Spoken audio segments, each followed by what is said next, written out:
Good morning, students. Today we are going to learn radioactive decay kinetics or disintegration.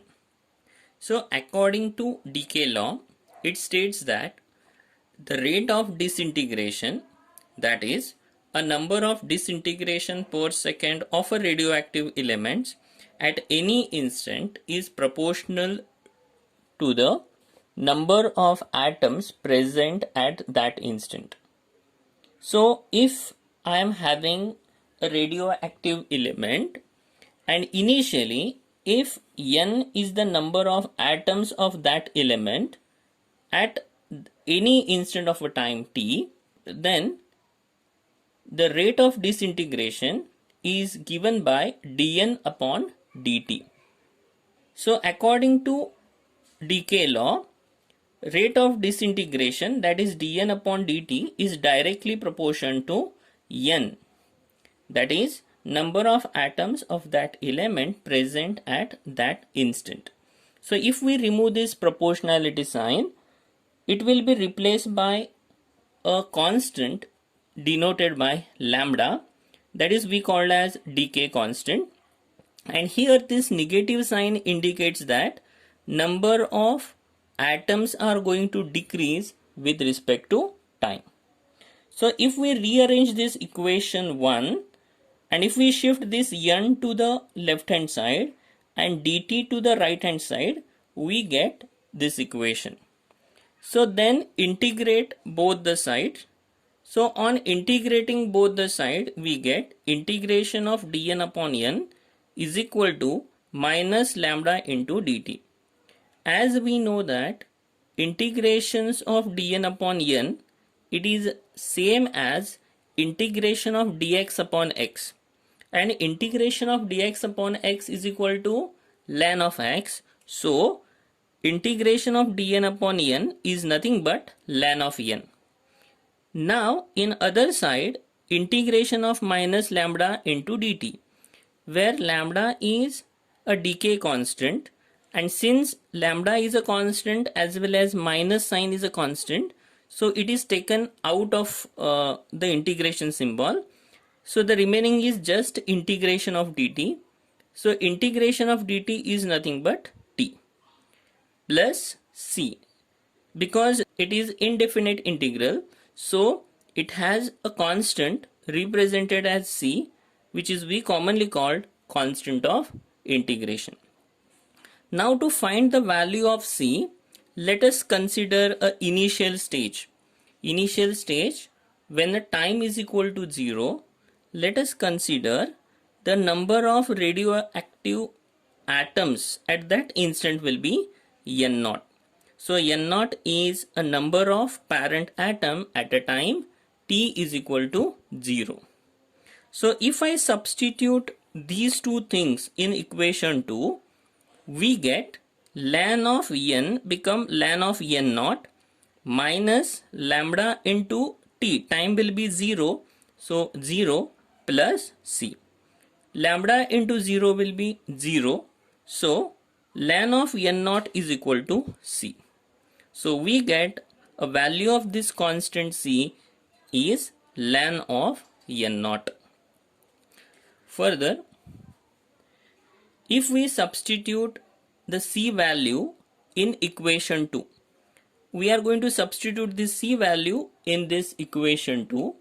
So on substituting, we get ln n, as we can see here, ln n is equal to minus lambda t.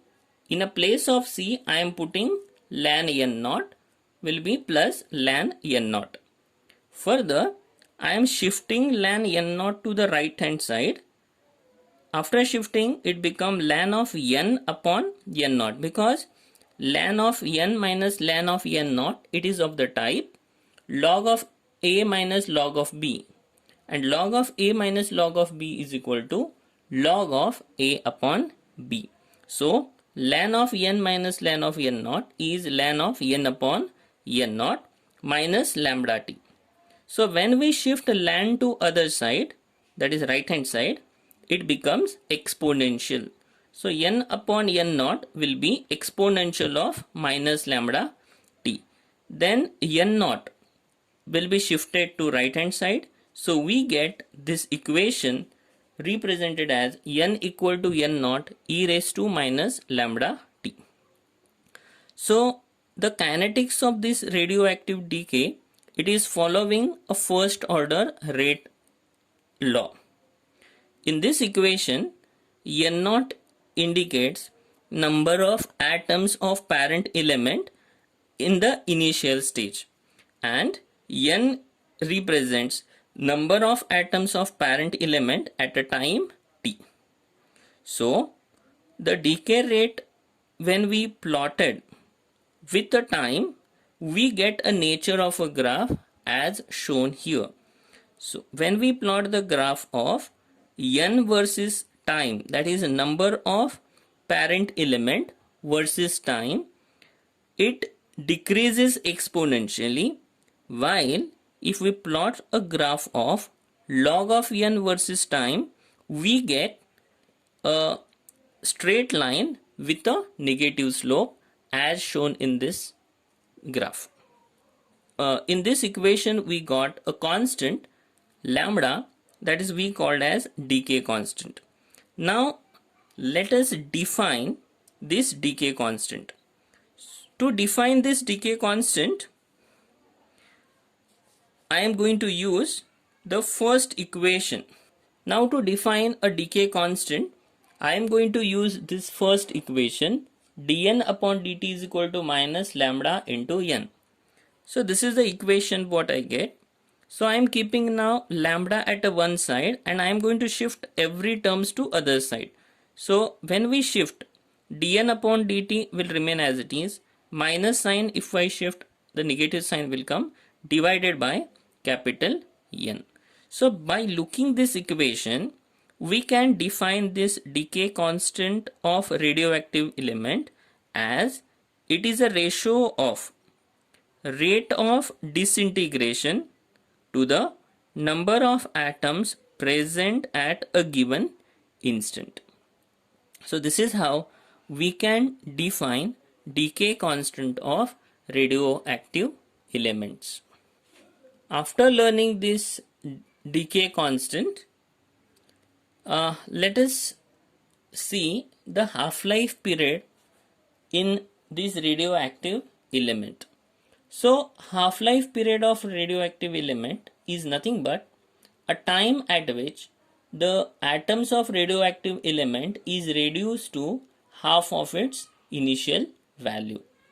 So suppose if n naught is the number of radioactive element in initial stage and n is number of radioactive element at a time t, then according to the equation which we derived earlier, we have n equal to n naught e raised to minus lambda t. So if I shift n naught to left hand side, it becomes n upon n naught is equal to e raised to minus lambda t. I am shifting e to other side. So if I shift exponential terms to other side, it will be a ln. So ln of n upon n naught is equal to minus lambda t. If I shift a negative sign to other side, then n upon n naught will interchange their place. So numerator become denominator and denominator become numerator. So I am getting now lambda t is equal to, after shifting negative sign to other side, these two gets interchanged and I am getting ln of n naught upon n.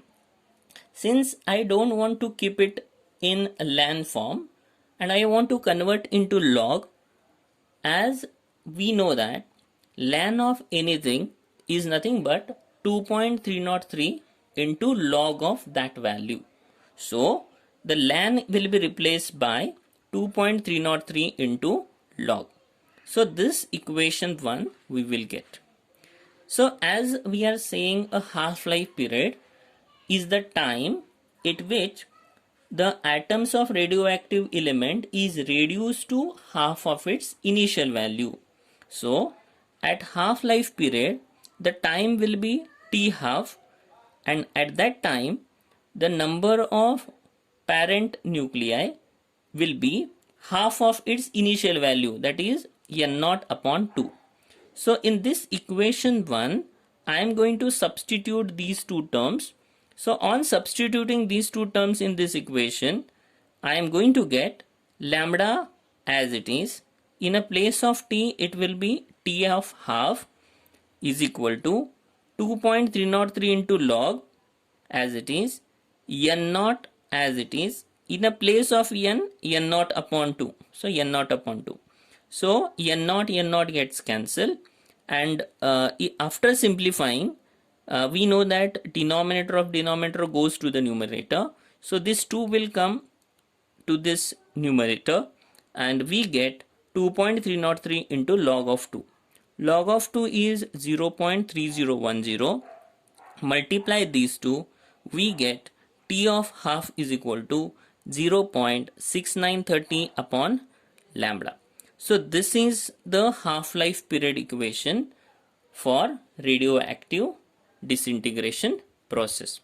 And if you observe this equation, the same equation was there even for first order kinetics, right? That means the radioactive disintegration follows first order kinetics. So these are some examples. So half-life period of radium is 1600 years. That of radon is 3.8 days. So depending on a nuclei of substance, their half-life period values will be changing. The next term which we want to learn is mean or average life, which is represented by T bar. So it is represents average lifetime of radioactive elements, and which is a reciprocal of lambda, that is decay constant. So average life is a reciprocal of decay constant. From this equation, we know that if I shift lambda to other side and t half if I take right hand side, I am going to get lambda is equal to 0.693 upon t half. So in this equation, if I substitute lambda from this equation and if I simplify, I get this, that is average life or mean life is equal to half-life period upon 0.6930. 1 upon 0.6930 is nothing but 1.443 into t half. Okay, so this is the equation which relates half-life period and mean or average life of radioactive elements. From this equation, it is clear that this t half value is always lesser compared to mean or average life of radioactive elements. So now we are going to discuss about units of radioactivity. So the units of radioactivity will be decided by taking radium as a reference. Since radium is one of the most radioactive substances which are known. So the activity shown by 1 gram of radium-226 is the unit of radioactivity, that is represented or which is called as curie, which is represented as Ci. In other words, the activity shown by 1 gram of radium-226 is called 1 curie, and 1 curie is nothing but 3.7 into 10 raised to 10 disintegration per second. As we can see, the value of curie is very large. The modern SI unit of radioactivity will be Becquerel, that is activity due to 1 disintegration per second. The relation between Curie and Becquerel is 1 Curie is equal to 3.7 into 10 raised to 10. Instead of disintegration per second, it is written as becquerel.